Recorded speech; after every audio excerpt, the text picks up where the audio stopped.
নমস্কার বন্ধুরা, আজকে শেয়ার করব পুঁই শাকের রেসিপি। এইভাবে রান্না করলে ভাত খেতে আর কিছুই লাগবে না।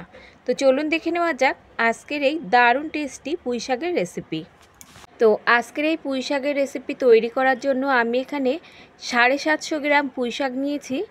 এবার এই পুঁই শাকের পাতাগুলো আমি আলাদা করে কেটে নেব আর ডাঁটাগুলোকেও আলাদা করে কেটে নেব। তো পুঁই শাকের পাতাগুলো দেখুন কেটে নিয়ে আমি খুব ভালো করে ধুয়ে নিয়েছি। আর এখানে শুধুমাত্র আমি কচি ডাঁটাগুলোই ব্যবহার করছি। ডাঁটাগুলোকে আমি এভাবে একটু লম্বা লম্বা করে কেটে নিয়েছি। এবার এগুলোকে সাইডে রেখে দেখুন এখানে একটা প্যান নিয়ে তার মধ্যে পুঁই শাকগুলো দিয়ে দিচ্ছি। বন্ধুরা, পুঁই শাকের এই রেসিপি থাকলে কিন্তু ভাতের সঙ্গে আর অন্য কিছুই দরকার পড়বে না। এই দিয়ে কিন্তু আপনারা এক থালা ভাত খেয়ে ফেলতে পারবেন। আর এর সঙ্গে দেখুন আমি 1 কাপ মতো মসুর ডাল ভালোভাবে ধুয়ে নিয়ে শাকের মধ্যে দিয়ে দিচ্ছি। বন্ধুরা, ডালের পরিমাণটা কিন্তু আপনারা পুঁই শাকের পরিমাণ অনুযায়ী এখানে কম বেশি করে যোগ করে নিতে পারেন। আমি এখানে 750 গ্রাম পুঁই শাকের জন্য 1 কাপ মতো মসুর ডাল ব্যবহার করছি। এবার যোগ করে দিচ্ছি এখানে একটা বড় সাইজের কোচানো পেঁয়াজ, আর দিচ্ছি এখানে আদা, রসুন আর কাঁচা লঙ্কা বাটা, দুটো কাঁচা লঙ্কা, 7 থেকে 8 কোয়া রসুন আর 1 ইঞ্চ মতো আদা বেটে রেখেছিলাম সেটা যোগ করে দিলাম। এবার দিচ্ছি পরিমাণ মতো লবণ, আর দিচ্ছি হাফ চামচ মতো হলুদ গুঁড়ো, আর দিয়ে দিচ্ছি এখানে 1 চামচ মতো সর্ষের তেল। এবার এই সমস্ত উপকরণ হাত দিয়ে খুব ভালোভাবে মেখে নিতে হবে। আর মাখতে মাখতে দেখবেন পুঁই শাকটা বেশ নরম হয়ে যাবে আর শাক থেকে কিন্তু অনেকটা জলও ছেড়ে যাবে। শাক ভালোভাবে মেখে নেবার পর এবার এর মধ্যে যোগ করতে হবে জল। তবে জলটা কিন্তু এখানে বুঝে ব্যবহার করতে হবে। রেসিপিটি একদম মাখা মাখা হবে না, আবার একদম পাতলা ঝোলও হবে না, সেই রকম বুঝে জলটা এখানে যোগ করে দিতে হবে। শাকের সঙ্গে সমস্ত উপকরণ মেখে নেবার পর এবার হাত ধুয়ে আমি জলটা দিয়ে দিচ্ছি, কারণ হাতে কিন্তু অনেকটাই মশলা লেগে আছে। তো এখানে আমি প্রায় 1 গ্লাস মতো জল যোগ করে দিলাম। এবার ঢাকা দিয়ে আমাদের 7 থেকে 8 মিনিটের মতো রান্না করে নিতে হবে। আর 2 থেকে 3 মিনিট পর ঢাকনা তুলে এভাবে একটু উল্টে পাল্টে দিতে হবে। তো ঢাকা দিয়ে আরও 4 থেকে 5 মিনিটের মতো আমরা রান্না করে নেব। তো পুঁই শাক আর ডাল সেদ্ধ হতে থাকুক। আর এখানে দেখুন আমি একটা পাত্রের মধ্যে নিয়ে নিচ্ছি ডিম। এখানে আমি 3টে ডিমের ব্যবহার করছি। আপনারা চাইলে রেসিপিটি 2টো ডিম দিয়েও করতে পারেন, আবার একটা ডিম দিয়েও কিন্তু করতে পারেন। ডিম ছাড়াও করা যাবে, তবে ডিম দিলে কিন্তু এই রেসিপিটা খেতে কিন্তু দুর্দান্ত টেস্ট হবে। এবার দিয়ে দিচ্ছি এখানে স্বাদ মতো লবণ, আর সামান্য একটু দিচ্ছি লঙ্কার গুঁড়ো, দিয়ে খুব ভালোভাবে ফেটিয়ে নিতে হবে। তো ডিম এখানে আমার ফেটানো একদমই রেডি। আর অন্যদিকে যে পুঁই শাক আর ডাল সেদ্ধ করতে বসিয়েছিলাম, ডাল আর পুঁই শাক দেখুন এখানে কিন্তু প্রায় 80% মতো সেদ্ধ হয়ে গেছে। এবার এটাকে নামিয়ে আমি কড়াই পরিষ্কার করে ওই কড়াইতেই আমি দিয়ে দিচ্ছি 1 চামচ মতো সর্ষের তেল। তেল ভালোভাবে গরম হলে ফেটিয়ে রাখা ডিম দিয়ে দিচ্ছি। ডিম দিয়ে আমাদের কিছুক্ষণ অপেক্ষা করতে হবে, যতক্ষণ না ডিমের গোলা একটু জমে যায়।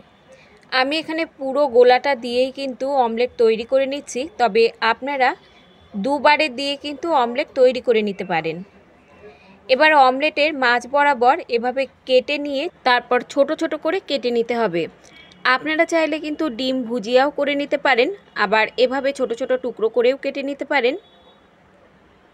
তো এখানে ডিমের টুকরোগুলো কেটে নেবার পর এবার ডিমগুলোকে আমি তুলে নিচ্ছি। ডিম তুলে নেবার পর এই কড়াইতে আমি দিয়ে দিচ্ছি আরও 1 থেকে 2 চামচ মতো সর্ষের তেল। তেল ভালোভাবে গরম হলে ফোড়নে দিয়ে দিচ্ছি হাফ চামচ মতো 5 ফোড়ন, 2টো শুকনো লঙ্কা, আর দিচ্ছি এখানে একটা তেজপাতা, আর দিচ্ছি এখানে 2টো কাঁচা লঙ্কা। এবার ফোড়ন কয়েক সেকেন্ডের মতো আমাদের ভেজে নিতে হবে। কয়েক সেকেন্ডের মতো ভেজে নেবার পর এবার এখানে যোগ করে দিচ্ছি আমি কুচানো রসুন।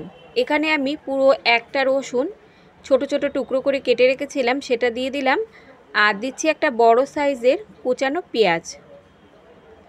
রসুন আর পেঁয়াজ আমাদের ততক্ষণ ভেজে নিতে হবে যতক্ষণ না পেঁয়াজ আর রসুন বেশ লাল লাল করে ভাজা হয়। তো প্রায় এখানে মিনিট 2 মতো পেঁয়াজ আর রসুন ভাজার পর দেখুন বেশ লাল লাল করে আমি পেঁয়াজ আর রসুন ভেজে নিয়েছি। এবার সেদ্ধ করে রাখা মুসুর ডাল আর পুঁই শাক দিয়ে দিচ্ছি। সমস্ত উপকরণের সঙ্গে আবারও খুব ভালোভাবে মিশিয়ে নিতে হবে।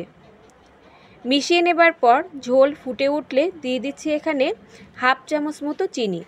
যেহেতু শাকের রেসিপি তাই সামান্য একটু চিনি কিন্তু অবশ্যই দিতে হবে, আর চিনি দিলে দেখবেন খেতেও কিন্তু আরও দুর্দান্ত হবে। চিনি ভালোভাবে মিশিয়ে নিয়ে এবার ঢাকা দিয়ে 2 মিনিটের মতো আমরা রান্না করে নেব। 2 মিনিট পর ফিরে আসছি। 2 মিনিট পর ঢাকনা তুলে ভেজে রাখা অমলেট যোগ করে আরও 2 মিনিটের মতো ফুটিয়ে নিতে হবে। ডিম দিয়ে খুব বেশি কিন্তু ঘাটাঘাটি করা যাবে না, এভাবে হালকা হাতে ঝোলের সঙ্গে মিশিয়ে দিয়ে 2 মিনিটের মতো রান্না করে নিতে হবে। 2 মিনিট পর চেক করে নেব যে এখানে ডাটা সেদ্ধ হয়েছে কিনা। যেহেতু বন্ধুরা এখানে আমি শুধুমাত্র কচি ডাটাগুলোই ব্যবহার করেছিলাম, তো ডাটা দেখুন এখানে খুব সুন্দরভাবে কিন্তু নরম হয়ে গেছে। আর আপনারা যদি সব ডাটাগুলোই নিতে চান তবে প্রেসার কুকারে সামান্য একটু লবণ দিয়ে ডাটাগুলোকে একটা সিটি দিয়ে সেদ্ধ করে নেবেন।